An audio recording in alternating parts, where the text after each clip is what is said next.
sacred treatment. What made these files terrifying wasn't just the sheer number of deaths over 16 years, but the identical final symptoms that didn't match any known diseases of the era. The Catholic diocese immediately sealed all records, but not before investigators copied documents that revealed a pattern so disturbing it would challenge everything the Irish immigrant community believed about divine healing.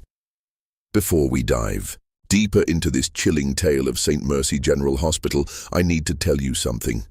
This channel isn't for everyone. Only the bravest souls dare to explore the darkest corners of America's religious history, and few channels have the courage to tell the stories we tell here. If you're one of those rare individuals who isn't afraid to uncover the terrifying truths that powerful institutions tried to bury, then hit that subscribe button right now. And I want to know, comment below and tell me what city or state you're listening from. Are you brave enough to be part of our community of truth seekers? Let's find out together what really happened in those basement chambers of St. Mercy General Hospital. The story I'm about to tell you begins in 1874, but its roots stretch back to the terrible potato famine that drove hundreds of thousands of Irish Catholics to America's shores, carrying nothing but hope and desperate faith. Boston's North End in 1874 was a maze of narrow cobblestone streets where Gaelic could be heard more often than English. The Irish immigrants who crowded into the three-story tenements had fled starvation in their homeland, only to face a different kind of desperation in America. Yellow fever outbreaks were common, factory accidents maimed workers regularly, and childbirth claimed mothers at alarming rates. The established Protestant hospitals charged fees that most Irish families couldn't afford, and many refused Catholic patients altogether, citing moral concerns about their religious practices. Into this void stepped Dr. Charles Whitman, Sister Margaret O'Connor, and Chaplain Robert Sullivan, who announced in the spring of 1874 that they would open St. Mercy General Hospital as a beacon of divine healing for God's forgotten children. The three-story brick building on Salem Street had previously housed a textile warehouse, but the trio spent months converting it into what appeared to be a legitimate medical facility. The first floor contained a reception area dominated by a massive wooden crucifix, treatment rooms with proper medical equipment, and a small chapel where patients could pray before procedures. The second floor housed patient wards with 20 beds, each bearing hand-carved religious symbols. But it was the basement that would become the source of nightmares, a series of rooms they called sacred treatment chambers, where, they claimed, the most miraculous healings would take place. Dr. Whitman presented impressive credentials from the University of Edinburgh, claiming specialization in experimental therapeutics blessed by divine guidance. He was a tall, gaunt man in his 50s with piercing blue eyes and prematurely white hair that he kept meticulously groomed. His hands were always impeccably clean, and he wore a small silver cross on his lapel, details that made desperate families trust him implicitly. Sister Margaret O'Connor appeared to be a genuine Catholic nun, complete with traditional habit and rosary beads that never left her side. She spoke with a soft Irish accent and possessed an almost supernatural ability to comfort frightened patients with whispered prayers and gentle touches. Chaplain Sullivan, a robust man with a booming voice, conducted services that could be heard 3 blocks away. His sermons about divine healing drew crowds of hundreds, and his blessing ceremonies became legendary throughout the Irish Quarter. The hospital's reputation grew through word-of-mouth testimonials that seemed too miraculous to be false. Families whispered about relatives who had entered St. Mercy with terminal consumption, only to emerge completely cured after receiving blessed treatments in the basement chambers. Stories spread of broken bones healing overnight, of children's fevers breaking instantly after receiving sanctified medicine, and of elderly patients regaining strength they hadn't possessed in decades. The treatments were always free for families who couldn't pay, funded, according to Dr. Whitman, by generous benefactors who wished to remain anonymous in their Christian charity. What made these testimonials particularly convincing was their specificity. Margaret Flynn would tell anyone who listened how her 7-year-old son Tommy had been dying of pneumonia when she brought him to St. Mercy in desperation. After 3 days of sacred treatments, Tommy was running through the streets again, healthier than he'd ever been. Patrick O'Brien swore his wife Mary had been cured of consumption that 3 other doctors had declared fatal. These weren't vague claims of improvement. These were complete transformations that defied medical explanation. The Irish Catholic community embraced St. Mercy as proof that God favored their suffering people. Father McKenna of St. Leonard's Church regularly sent parishioners to the hospital, praising Dr. Whitman's combination of medical science and divine intervention. The Boston Pilot, the city's Irish Catholic newspaper, published glowing articles about the miracle hospital of the North End and its trinity of healing angels. Even skeptical Protestant newspapers acknowledged that something remarkable was happening at St. Mercy, though they attributed it to the powerful effects of faith and suggestion upon the immigrant mind. By 1876, St. Mercy General Hospital was treating nearly 200 patients per month, with a waiting list that stretched for weeks. Families would camp outside the building, sleeping on the cobblestones in hopes of securing treatment for their loved ones. Dr. Whitman instituted a selection process he called divine guidance, claiming he prayed over each application and accepted. Only those patients whom God revealed were ready for healing. This selective admission policy only increased the hospital's mystique and made families even more desperate to gain entry. The hospital's success attracted attention from medical professionals throughout New England. Dr. Harrison Wells, from Massachusetts General Hospital, requested permission to observe the miraculous procedures, but was politely refused on grounds that divine healing required pure faith, unmarred by scientific skepticism. When pressed for details about his treatment methods, Dr. Whitman would smile gently and explain that he combined traditional medical knowledge with sacred rituals passed down through generations of faithful healers. He claimed his medications were purified through prayer and blessed during holy ceremonies, making them far more effective than ordinary pharmaceuticals. The first crack in St. Mercy's divine facade appeared on the fog-shrouded morning of October 13, 1876, when 8-year-old Bridget McCarthy stumbled out of the hospital's basement chambers in a state that witnesses would later struggle to describe coherently. Mrs. Catherine O'Malley, who was waiting in the reception area for news of her own husband's treatment, watched in horror as the child emerged from the basement stairs, walking in an unnaturally rigid manner. Her small hands clenched into fists so tight that her fingernails had drawn blood from her palms. She moved like a wind-up toy. Mrs. O'Malley would later tell investigators, her voice trembling with the memory. Her eyes were wide open, but she wasn't seeing anything in this world. And the smell, dear God, the smell that followed her up those stairs was like nothing I'd ever encountered. It wasn't medicine or disinfectant. It was sweet and rotten at the same time, like flowers left too long on a grave. Bridget's lips were moving constantly, but no sound emerged. When Sister Margaret O'Connor rushed to intercept the child, Bridget suddenly began speaking in what sounded like Latin, though her voice carried an otherworldly quality that made several witnesses cross themselves instinctively. The words weren't the familiar Latin of church services, but something older, more guttural, that seemed to come from deep within her chest rather than her throat. Dr. Whitman appeared within moments, his usual calm demeanor replaced by visible agitation.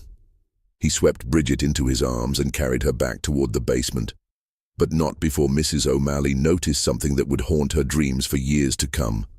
The child's fingernails, which had been normal when her mother brought her in 2 days earlier, were now completely black, as if they'd been dipped in ink or burned from within. "She's experiencing divine visions," Dr. Whitman explained hastily to the concerned families in the waiting area. Sometimes the sacred treatments open doorways to heavenly realms that overwhelm young minds. She needs complete quiet and continued prayer to return safely to our world. His words were reassuring, but his hands shook slightly as he spoke, and beads of perspiration dotted his forehead despite the cool October air. Bridget McCarthy was never seen again. When her mother, Ellen McCarthy, arrived the following day to check on her daughter's progress, Sister Margaret O'Connor met her at the reception desk with tears in her eyes and devastating news. Little Bridget had been called home to God during the night, her small heart unable to withstand the overwhelming joy of divine communion. The child's body, they explained, had been so transformed by holy light that it was no longer suitable for earthly viewing, and had already been blessed and buried in the hospital's private cemetery behind the building. Ellen McCarthy's anguished screams echoed through the North End that afternoon, but her grief was tempered by the gentle explanations provided by Chaplain Sullivan. He spent hours with the bereaved mother, explaining how blessed she was to have given birth to a child so pure that God had chosen her for immediate sainthood. Bridget hadn't died, he assured her. She had graduated to a higher realm of existence and was now interceding in heaven for other sick children who needed healing. The story might have ended there, just another tragic loss in a community accustomed to death. Except for what happened 3 days later. Mrs. O'Malley's husband, Patrick, emerged from his own basement treatment, completely cured of the tuberculosis that had been slowly killing him for months. His recovery was so complete and dramatic that it overshadowed any lingering questions about Bridget McCarthy's strange final moments. Patrick O'Malley lived for another 37 years, dying peacefully in his sleep at age 79. His lungs perfectly healthy until the day he died. Word of Patrick's miraculous cure spread through the Irish Quarter like wildfire. And, by the end of October, St. Mercy General Hospital had more applications than ever before. Ellen McCarthy, despite her grief, began telling neighbors that perhaps her daughter's sacrifice had somehow contributed to Patrick's healing. Maybe Bridget's pure soul spoke to God on behalf of Mr. O'Malley, she would say through her tears. Maybe her death wasn't meaningless after all. But Mrs. O'Malley couldn't forget what she'd witnessed, and she began paying closer attention to the other patients who received basement treatments. Over the following months, she noticed a disturbing pattern. Patients who entered the sacred treatment chambers fell into two distinct categories: those who emerged completely cured, like her husband, and those who never emerged at all. There seemed to be no middle ground, no partial recoveries or gradual improvements. It was either miraculous healing or death, with nothing in between. The community's faith in St. Mercy remained unshaken because the success stories were so dramatically visible. Cured patients walked through the neighborhood as living testimonies to divine intervention, while the deaths were explained as God's will, calling the purest souls home to heaven. Dr. Whitman's reputation for miraculous healing continued to grow, attracting patients from as far away as New York and Philadelphia. By the winter of 1878, St. Mercy General Hospital had become more than a medical facility. It had evolved into the spiritual heart of Boston's Irish Catholic community. Sunday, services led by Chaplain Sullivan drew congregations of over 400 people, who packed into the hospital's expanded chapel and overflowed into the treatment rooms. His sermons focused on themes of suffering, sacrifice, and divine testing, preparing families psychologically for the possibility that their loved ones might be chosen for heavenly service during treatment. Dr. Whitman's methods became increasingly ritualized during this period. Patients selected for basement treatments underwent elaborate preparation ceremonies that lasted 3 days. Sister Margaret O'Connor would lead them through intensive prayer sessions, fasting, and what she called spiritual purification rituals. that involved consuming special teas made from herbs she claimed were blessed by bishops in Rome. Families were told these preparations were necessary to make patients worthy of divine healing, and that any shortcuts or impure thoughts could prevent the miracles from occurring. The hospital's success attracted the attention of wealthy Catholic families throughout New England, who began making substantial donations to support the miracle work being performed in Boston's North End. The Fitzgerald family of Providence donated $5,000 in 1879 after their daughter's consumption was cured following a week of basement treatments. The O'Briens of Hartford contributed $3,000 after their son's broken spine was healed overnight. These donations allowed Dr. Whitman to expand the basement facilities, adding what he called advanced sacred treatment chambers that were equipped with specialized apparatus he claimed were designed according to divine blueprints revealed through prayer and meditation. However, not everyone in the medical community was convinced of St. Mercy's legitimacy. Dr. Samuel Richardson of Boston City Hospital had been quietly documenting the death certificates filed by St. Mercy General Hospital, and he noticed several disturbing anomalies. The causes of death listed on the certificates often didn't match the symptoms described by family members before treatment began. Patients who entered with consumption were listed as dying from heart failure. Children brought in with broken bones were recorded as succumbing to brain fever. Most puzzling of all, the time of death was always listed as occurring between 2 and 4 a.m., regardless of when family members reported their loved ones actually passing away. Dr. Richardson's concerns deepened when he attempted to examine some of the bodies at Flanagan's funeral home, which handled burials for families who couldn't afford more expensive establishments. Michael Flanagan, the funeral director, confided that bodies from St. Mercy General Hospital arrived in sealed coffins with explicit instructions that they were not to be opened under any circumstances.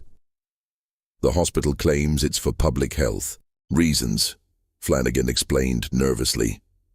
But I've been handling diseased bodies for 20 years, and I've never seen restrictions like these. They deliver the coffins in the middle of the night, always with 2 men who watch me sign the paperwork and leave immediately. Something about it just doesn't sit right. When Dr. Richardson attempted to discuss his concerns with city health officials, he was told that St. Mercy General Hospital was under the protection of the Catholic Diocese of Boston and that any investigations would need to be authorized by church authorities rather than civil government. Bishop Williams himself had visited the hospital several times and publicly praised Dr. Whitman's integration of medical science with divine healing. The bishop's endorsement made it virtually impossible for secular authorities to investigate the hospital without appearing to attack the Catholic Church itself. Meanwhile, Mrs. Catherine O'Malley had been conducting her own informal investigation, motivated by memories of young Bridget McCarthy's terrifying final moments.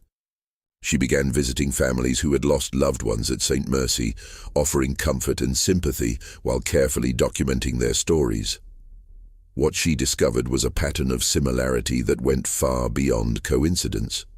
Every family described identical final symptoms: violent seizures that lasted exactly 13 minutes, fingernails that turned completely black, and a sweet, rotting smell that lingered in their clothing for weeks after death. Even more disturbing were the testimonies about what happened immediately before death. Multiple witnesses described hearing their family members speaking in unknown languages, reciting what sounded like mathematical equations or chemical formulas in voices that didn't sound entirely human.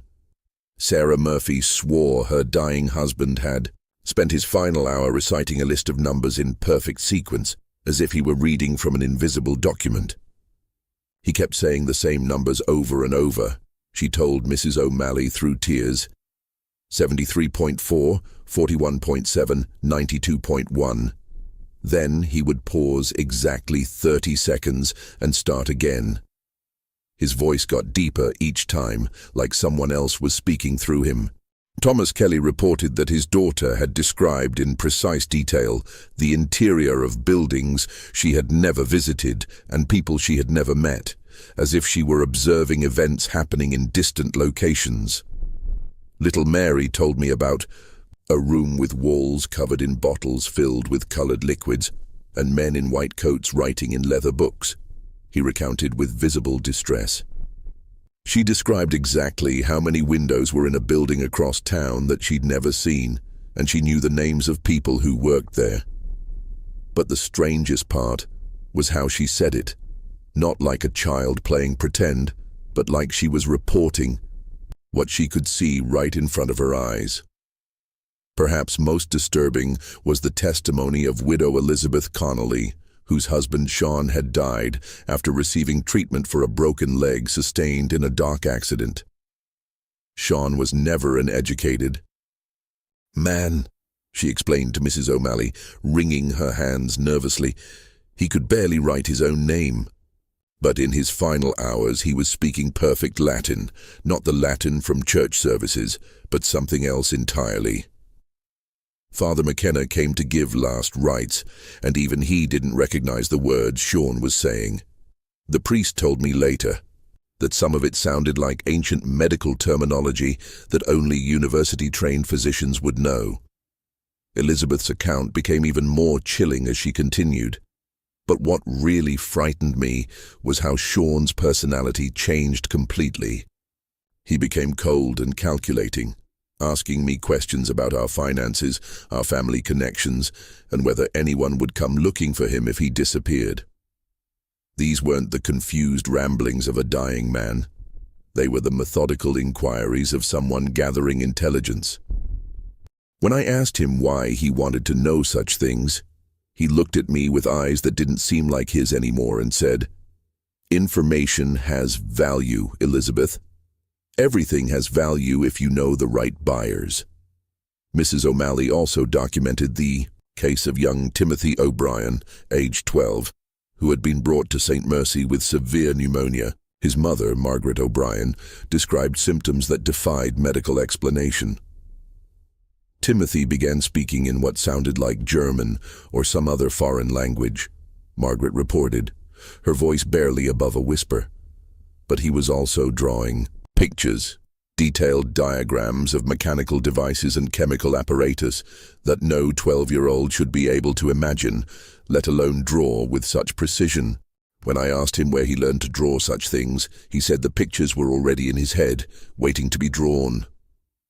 The most unsettling aspect of Timothy's case was his apparent knowledge of future events. He told me exactly when the church bells would ring each day, predicted when it would rain, and knew which neighbors would visit before they arrived, Margaret continued. But he also predicted his own death down to the exact minute. On his final morning, he told me he would die at 3:47 in the afternoon, and that his body would be taken away in a wooden box that same evening. Everything happened exactly as he said it would.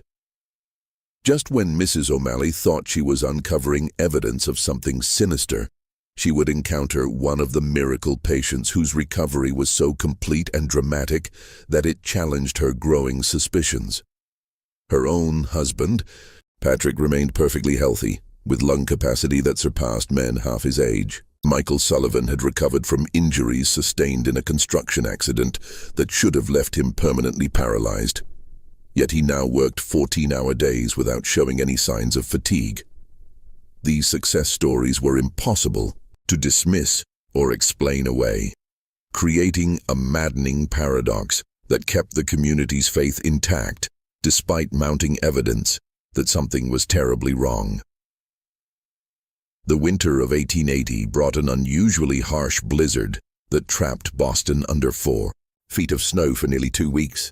During this period, when the hospital was completely cut off from the outside world, neighbors reported seeing strange lights emanating from the basement windows at all hours of the night. The lights weren't the steady glow of oil lamps or gas fixtures, but flickering colored illumination that shifted between green, blue, and deep purple. When the storm finally ended and normal operations resumed, 17 patients who had been receiving treatment during the blizzard were reported as having ascended to heavenly glory during the sacred storm. The spring of 1881 brought an unexpected visitor to St. Mercy General Hospital, who would forever change the course of events. Father Giuseppe Benedetti arrived from the Vatican's Congregation for the Causes of Saints, sent to investigate the miraculous healings that had been reported to church authorities in Rome. Unlike the local clergy, who had embraced St. Mercy without question, Father Benedetti possessed a methodical, almost scientific approach to evaluating claimed miracles. He had spent 15 years investigating supposed divine interventions throughout Europe and had developed techniques for distinguishing genuine miracles from elaborate frauds. Father Benedetti was a small, quiet man in his early 60s with sharp grey eyes that missed nothing and a manner of speaking that made people feel compelled to tell him the complete truth. He spoke perfect English with only a slight Italian accent, and his extensive knowledge of medical science often surprised those who expected a typical parish priest. What made him particularly dangerous to any potential deception was his background. In chemistry and anatomy, subjects he had studied at the University of Bologna before entering the priesthood. Dr. Whitman welcomed Father Benedetti with apparent enthusiasm, offering him complete access to patient records and treatment facilities. "We have nothing to hide from God's representative," he declared publicly, though Mrs. O'Malley noticed that the doctor's hands trembled slightly when shaking the priest's hand. "Our work here is blessed by divine grace, and we welcome any opportunity to demonstrate the miraculous power of faith combined with medical knowledge." Father Benedetti began his investigation by examining the documented cases of miraculous healing, requesting detailed medical records from before and after treatment. What he discovered immediately raised concerns. The before records were typically quite detailed, listing specific symptoms, vital signs, and progression of disease. However, the after records were remarkably sparse, usually containing only a single notation. Patient responded completely to sacred treatment. All symptoms resolved. Discharged in perfect health. When Father Benedetti requested to interview some of the miraculously cured patients, he encountered unexpected obstacles. Many of the most celebrated success stories had apparently moved away from Boston shortly after their recovery, leaving no forwarding addresses. Others had died from unrelated causes despite their supposed perfect health. Of the patients he could locate and interview, several exhibited strange memory gaps about their treatment experience. They remembered entering the basement chambers and then waking up completely healthy, but had no recollection of what happened during the actual procedures. Michael Sullivan, the construction worker who had recovered from paralyzing injuries, agreed to meet with Father Benedetti, but struggled to provide coherent details about his healing experience. "It's the strangest thing, Father," he admitted, scratching his head in confusion. "I remember Sister Margaret giving me some tea that tasted like bitter almonds, and then everything becomes fuzzy. I had dreams, at least I think they were dreams, of floating above my body and watching men in white coats doing things to me that I couldn't quite see clearly. When I woke up, I could move my legs again, better than before the accident. But sometimes I have nightmares about being in a place that was both very hot and very cold at the same time, and hearing voices speaking in languages I didn't recognize." Father Benedetti's investigation took a more serious turn when he requested permission to observe one of the sacred treatment sessions firsthand. Dr. Whitman initially agreed, but then imposed increasingly restrictive conditions. The priest would need to undergo the same 3-day purification ritual as the patients. He would be required to take vows of silence about anything he witnessed. Most unusually, he would need to consume the same sanctifying substances given to patients to ensure his spiritual worthiness to witness divine healing. These requirements struck Father Benedetti as highly irregular. In 15 years of investigating miracles, He had never encountered restrictions that prevented church officials from observing claimed divine interventions. Genuine miracles, in his experience, could be witnessed by anyone without special preparation or chemical consumption. The elaborate prerequisites suggested that Dr. Whitman was either dealing with psychological phenomena that required specific mental states or was concealing procedures that wouldn't appear miraculous to trained observers. Father Benedetti decided to conduct a more covert investigation. He enlisted the help of Mrs. Catherine O'Malley, whose unofficial documentation had impressed him with its thoroughness and attention to detail. Together they began mapping the hospital's true layout, timing the movements of staff members, and documenting the arrival and departure of unusual supplies. What they discovered was a complex operation that extended far beyond medical treatment. Late-night deliveries arrived at the hospital's rear entrance 3 times per week, always between 1 and 4 a.m. The deliveries included wooden crates, marked with symbols that Father Benedetti recognized from his studies of medieval alchemy, glass containers filled with liquids that ranged from clear to deep purple, and metal apparatus that looked more like laboratory equipment than medical instruments. Most disturbing were the periodic arrivals of men who didn't appear to be medical professionals, but rather businessmen in expensive suits who met privately with Dr. Whitman in his office, usually carrying leather satchels that they guarded carefully. Mrs. O'Malley discovered that the hospital's basement extended much further than the official blueprints indicated. By carefully pacing the building's exterior and comparing it to the interior layout, she determined that there were at least 3 rooms in the basement that couldn't be accessed through the main staircase. These hidden chambers were connected to a separate entrance that opened onto the alley behind the building, allowing people to enter and exit without being seen by patients or visitors in the main reception area.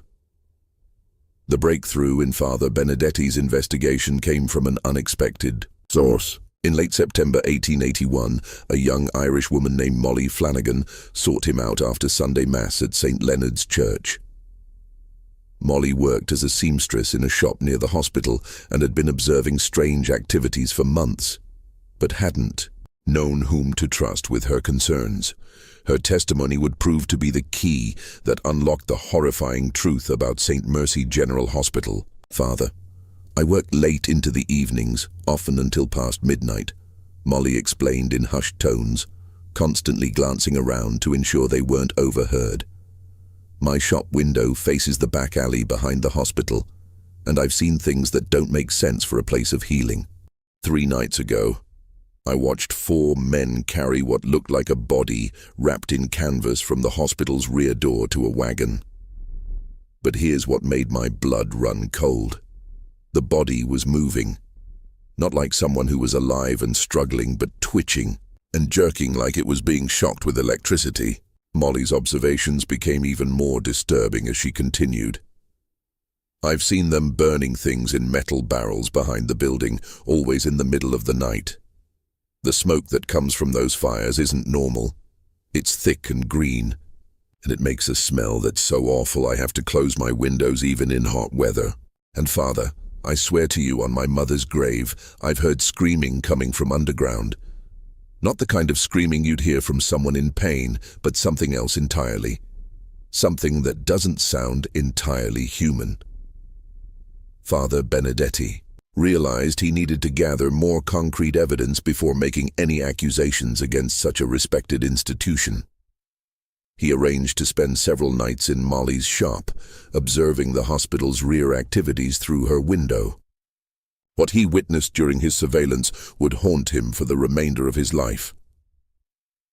On the night of October 3rd, 1881, Father Benedetti watched as Dr. Whitman, Sister Margaret O'Connor, and 2 unknown men in white coats emerged from the hospital's rear entrance carrying what appeared to be a wooden chest about the size of a coffin. The chest was making sounds, not the groaning of settling wood, but rhythmic tapping as if something inside was trying to communicate in code. The men loaded the chest onto a covered wagon and drove away toward the harbor district. returning 3 hours later with the wagon empty. 2 nights later, Father Benedetti observed a scene that convinced him immediate action was necessary. Well-dressed man in an expensive overcoat arrived at the rear entrance carrying a leather satchel and was met by Dr. Whitman. The two men spoke briefly before the stranger handed over the satchel and received a small glass vial filled with dark liquid in return. As the stranger held the vial up to the moonlight, Father Benedetti could see him examining it with the practiced eye of someone familiar with chemical substances. The transaction had the unmistakable character of a business deal rather than a medical consultation. Father Benedetti decided to break into the hospital's basement to gather definitive proof of whatever illegal activities were taking place. Using his knowledge of the building's layout and the staff's routine schedules, he gained access through a basement window that faced the alley on the night of October 8, 1881. What he discovered in those underground chambers would exceed his worst expectations and challenge his faith in humanity itself. The basement contained 6 rooms that weren't shown on any official hospital blueprints. The first room housed an elaborate laboratory filled with chemical apparatus, distillation equipment, and hundreds of glass containers filled with substances ranging from clear liquids to thick, colored syrups. Detailed notes in 3 different handwritings documented experiments involving various combinations of chemicals, with careful records of dosages, reactions, and what appeared to be human responses to different formulations. Father Benedetti examined the laboratory notes with growing horror as he realized the sophistication of the operation. The experiments were organized into distinct categories. Neurological response studies involved compounds designed to alter brain function and consciousness. Detailed charts tracked how different dosages of mercury-based solutions affected patients' ability to speak, remember, and recognize family members. Cardiovascular tolerance testing documented the effects of digitalis and other heart-affecting substances, with precise measurements of how much poison a human heart could withstand before failure. Most disturbing were the consciousness transfer experiments, attempts to use chemical compounds to create states where patients would speak with knowledge they had never possessed. The notes described successful trials where subjects under the influence of experimental formulations had demonstrated abilities to read Latin texts, perform mathematical calculations beyond their education level, and describe locations they had never visited. The researchers believed they were chemically accessing some form of universal knowledge, though Father Benedetti suspected the truth was far more sinister. They were systematically destroying patients' minds while documenting the process for European buyers. The laboratory contained apparatus that Father Benedetti recognized from his university studies, but arranged in configurations he had never seen before. Copper coils were connected to glass vessels containing human organs suspended in preservative solutions. Electrical batteries were wired to metal plates designed to deliver controlled shocks to restrained subjects. Most chilling was a series of injection devices calibrated to deliver precise doses of experimental compounds directly into patients' spinal columns and brain tissue. Glass containers lined the walls, each labeled with cryptic codes and containing specimens that made Father Benedetti's stomach turn. Brain tissue samples were preserved in clear liquids, marked with notations about the subject's final words and behavioral changes.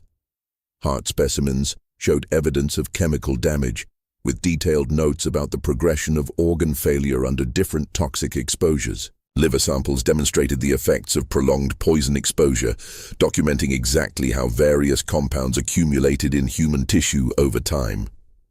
The second room contained medical equipment that Father Benedetti didn't recognize. Metal tables, with leather restraints positioned at precise angles. Apparatus that looked designed to deliver controlled electrical shocks to specific parts of the human body, and instruments that appeared to be intended for surgical procedures on conscious patients. Most disturbing were the detailed anatomical charts on the walls, marked with notations about optimal injection sites, maximum tolerance thresholds, and preferred extraction points for organ harvesting. Surgical instruments were arranged with military precision, each tool designed for specific procedures that seemed to prioritize data collection over patient survival. Bone saws were marked with measurements for precise cranial openings. Injection needles of various sizes were calibrated for different depths of tissue penetration. Collection vessels were designed to capture and measure blood loss, organ fluids, and other biological specimens during procedures. The most sophisticated equipment appeared to be designed for monitoring patients during experimental procedures. Mechanical devices tracked heart rate, breathing patterns, and body temperature while subjects underwent testing. Recording apparatus documented patients' verbal responses and physical reactions to different compounds. The entire setup was designed to extract maximum scientific data from human suffering while maintaining detailed records for commercial sale. But it was the third room that revealed the true horror of St. Mercy General Hospital. Filing cabinets lined the walls, filled with hundreds of patient records far more detailed than anything maintained upstairs. Each file contained photographs of patients before, during, and after treatment, along with meticulous documentation of their responses to various experimental procedures. The files were organized not by patient name or medical condition, but by categories like high-tolerance subjects, rapid response cases, and most chillingly, expendable test population. Father Benedetti's hands shook as he examined file after file, each revealing a different aspect of the systematic experimentation being conducted on unsuspecting patients. The records showed that Dr. Whitman and his associates were testing pharmaceutical compounds for what appeared to be European chemical companies, using poor Irish immigrants as unwilling test subjects. The miraculous cures were the result of patients who survived experimental treatments that proved effective. The deaths were patients who had received lethal doses or reacted fatally to toxic substances. The files revealed the true identities of the hospital staff. Dr. Charles Whitman was actually Dr. Klaus Weissmann, a German physician who had been expelled from the University of Heidelberg for conducting unauthorized human experiments. Sister Margaret O'Connor was Margaret Osborne, a former nurse who had been dismissed from London Hospital for stealing morphine and falsifying patient records. Chaplain Robert Sullivan was Robert Steinberg, who had never been ordained as a priest, but had learned to conduct convincing religious services during a stint as a confidence man in Philadelphia. Just as Father Benedetti was photographing the most damning evidence with a small camera he had brought for documentation purposes, he heard footsteps on the basement stairs and realized his investigation was about to be discovered. The truth was now within his grasp, but he would need to escape alive to expose the horrifying conspiracy that had claimed 213 innocent lives under the guise of divine healing. Father Benedetti extinguished his small oil lamp and pressed himself against the wall behind the filing cabinets as the footsteps descended the basement stairs. Through a gap between the cabinets, he could see the flickering light of lanterns approaching the hidden laboratory rooms. Two voices became audible, Dr. Whitman speaking in urgent, hushed tones with someone Father Benedetti didn't recognize. "The Vatican investigator is getting too close," Dr. Whitman was saying, his cultured accent slipping to reveal Germanic pronunciation. "Benedetti has been asking questions about patients who can't be produced for interviews. If he discovers the basement operations, 16 years of work will be destroyed, and our European contracts will be terminated immediately." The second voice belonged to a woman, but not Sister Margaret O'Connor.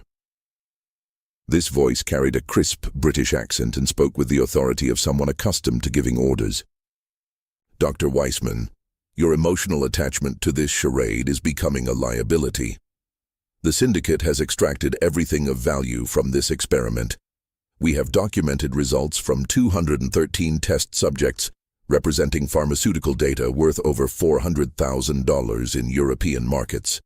The Irish population experiment has served its purpose." Father Benedetti's blood ran cold as he realized he was overhearing a conversation between the masterminds of the most elaborate medical fraud in American history. The woman continued speaking, revealing details that exceeded even his worst suspicions about the hospital's true purpose.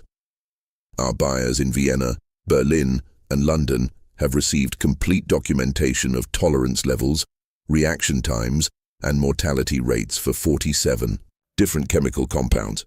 The morphine-tolerant studies alone will advance anesthetic research by decades. The hallucinogenic response data has applications in both medical and military fields that our contacts find extremely valuable. Dr. Whitman's response revealed the calculated coldness behind his facade of religious dedication. The beauty of this operation has been its perfect cover. Religious healing attracts the most desperate and least educated patients, people who don't question unusual symptoms or demand detailed explanations. The Irish immigrants have been ideal test subjects, isolated from mainstream medical community, trusting of authority figures, and unlikely to be missed when they don't survive procedures. And the survivors become unwitting testimonials to our legitimacy, the woman added with obvious satisfaction. Patients who respond well to experimental treatments believe they've experienced divine miracles. Their testimonies attract more subjects and discourage official investigation. We've created a self-sustaining system of exploitation disguised as charity. Father Benedetti listened in horror as they discussed the systematic murder of 213 people as if they were laboratory animals. The conversation revealed that the entire operation was funded by a syndicate of European pharmaceutical companies who were willing to pay enormous sums for human testing data that couldn't be obtained legally. The hospital was actually an elaborate front for human experimentation, using religious faith as a weapon against the most vulnerable members of society. "What about Benedetti?" Dr. Whitman asked, his voice betraying growing anxiety. "If he completes his investigation and reports to Rome, the Catholic Church will demand a full investigation by American authorities. Our cover will be blown, and all of us will face murder charges." The woman's response sent chills through Father Benedetti's entire body. Benedetti will not complete his investigation. Tomorrow night, he will volunteer to undergo the same sacred treatment that has claimed so many others.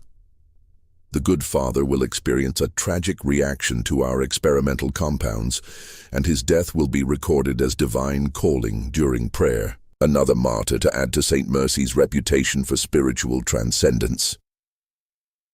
"How do you propose to force him into treatment?" Dr. Whitman inquired. "Sister Margaret has already begun adding mild psychoactive compounds to the communion wine at St. Leonard's Church," the woman explained with clinical detachment. "Benedetti has been consuming trace amounts of our experimental formulations for 3 weeks, without realizing it. By tomorrow, his judgment will be sufficiently impaired that he can be convinced to undergo voluntary treatment for spiritual purification.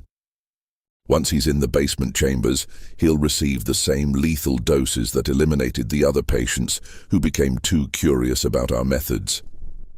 Father Benedetti realized he had perhaps 12 hours to gather evidence, escape from the hospital, and alert authorities before becoming the 214th victim of this monstrous conspiracy. But as he began to move toward the basement window through which he had entered, his foot struck a metal container, producing a sound that echoed through the stone basement chambers. The conversation upstairs stopped immediately.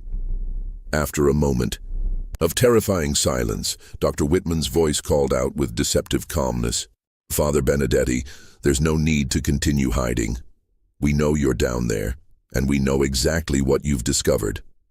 Why don't you come upstairs so we can discuss this situation like civilized people?" Father Benedetti's mind raced as he realized his only chance of survival lay in immediate escape. He could hear footsteps moving toward the basement stairs and knew that within moments the laboratory would be surrounded. Clutching the photographs and documents he had gathered as evidence, he moved quickly toward the basement window, praying that his aging body could still move with the agility his desperate situation required. As he reached the window, Father Benedetti heard Dr. Whitman's voice behind him, no longer maintaining its facade of genteel courtesy. "You have interfered with 16 years of groundbreaking medical research, priest. The data we've collected from our subjects will advance pharmaceutical science by generations. You cannot stop progress in the name of misguided morality." Father Benedetti squeezed through the basement window and found himself in the alley behind St. Mercy General Hospital, clutching evidence that would expose one of the most horrific crimes in American medical history. Behind him, he could hear sounds of pursuit, but he also heard something else that made his blood freeze. The distinctive sound of someone loading a rifle. The hunt for the Vatican investigator had begun, and he would need to reach safety before dawn if he hoped to live long enough to reveal the truth about the 213 victims of St. Mercy's unholy experiments. Father Benedetti's desperate flight through the pre-dawn streets of Boston's North End led him directly to the office of Dr. Samuel Richardson at Boston City Hospital, the one physician who had consistently questioned St. Mercy's miraculous claims.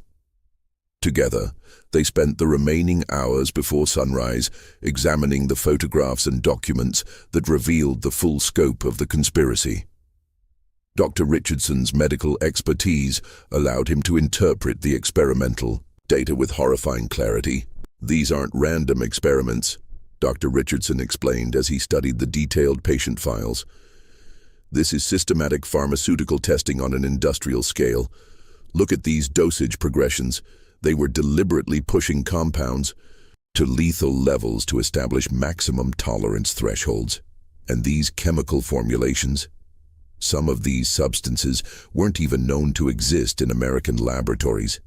They were importing experimental compounds from European research facilities." The documentation revealed that the syndicate had been operating similar facilities in London, Berlin, and Vienna, using different vulnerable populations in each location.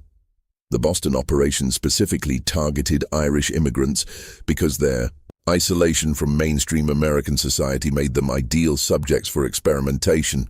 When patients died, their deaths could be attributed to pre-existing conditions, divine will, or natural causes without triggering official investigations.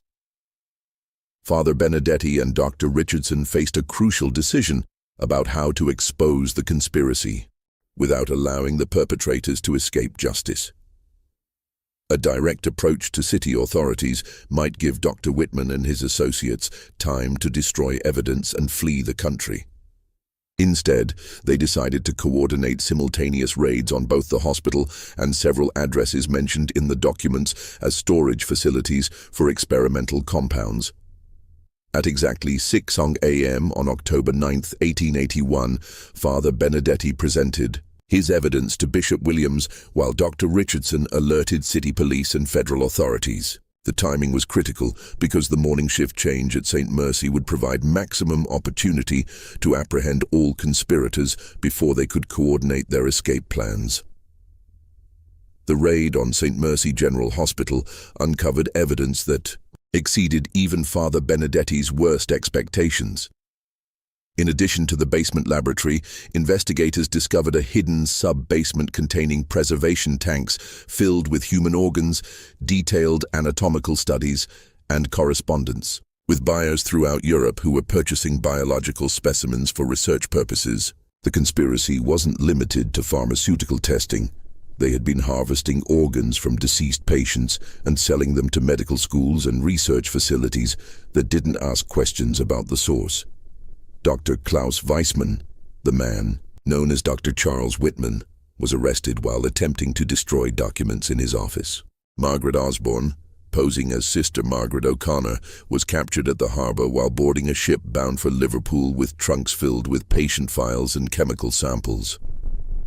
Robert Steinberg, the false chaplain, managed to escape initially, but was apprehended 3 days later in New York when he attempted to book passage to Hamburg under his real name. The arrests revealed connections to an international network of illegal human experimentation that stretched across 3 continents. European authorities used the evidence gathered in Boston to raid similar facilities in London, Berlin, and Vienna, ultimately exposing what newspapers called the most extensive medical conspiracy in modern history. The syndicate had been operating for nearly 2 decades, using religious institutions, orphanages, and charity hospitals as cover for systematic human experimentation. The fate of the 213 documented victims became a source of ongoing investigation and controversy. Exhumation of bodies from the hospital's private cemetery revealed that many coffins contained animal remains or were completely empty, suggesting that actual human remains had been shipped to European research facilities for continued study. Families who had believed their loved ones died natural deaths during medical treatment discovered they had actually been murdered for profit in elaborate pharmaceutical experiments. The few patients who had genuinely recovered from their illnesses presented a complex moral dilemma for investigators. These individuals had indeed been cured of serious medical conditions, but their healing had come at the cost of hundreds of other lives lost in experimental procedures. The treatments that saved them had been developed through systematic murder, creating a terrible paradox that challenged conventional notions of medical ethics and divine intervention.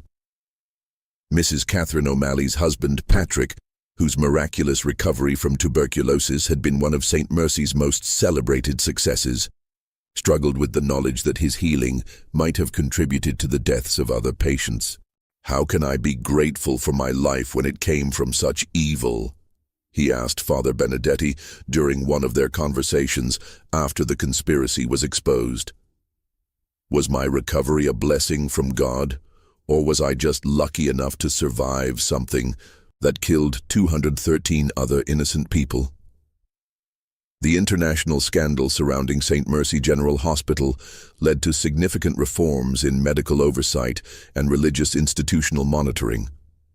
The Catholic Church implemented new requirements for verifying the credentials and backgrounds of medical personnel operating under church auspices. American authorities established federal oversight of experimental medical procedures and required detailed documentation of all pharmaceutical testing involving human subjects.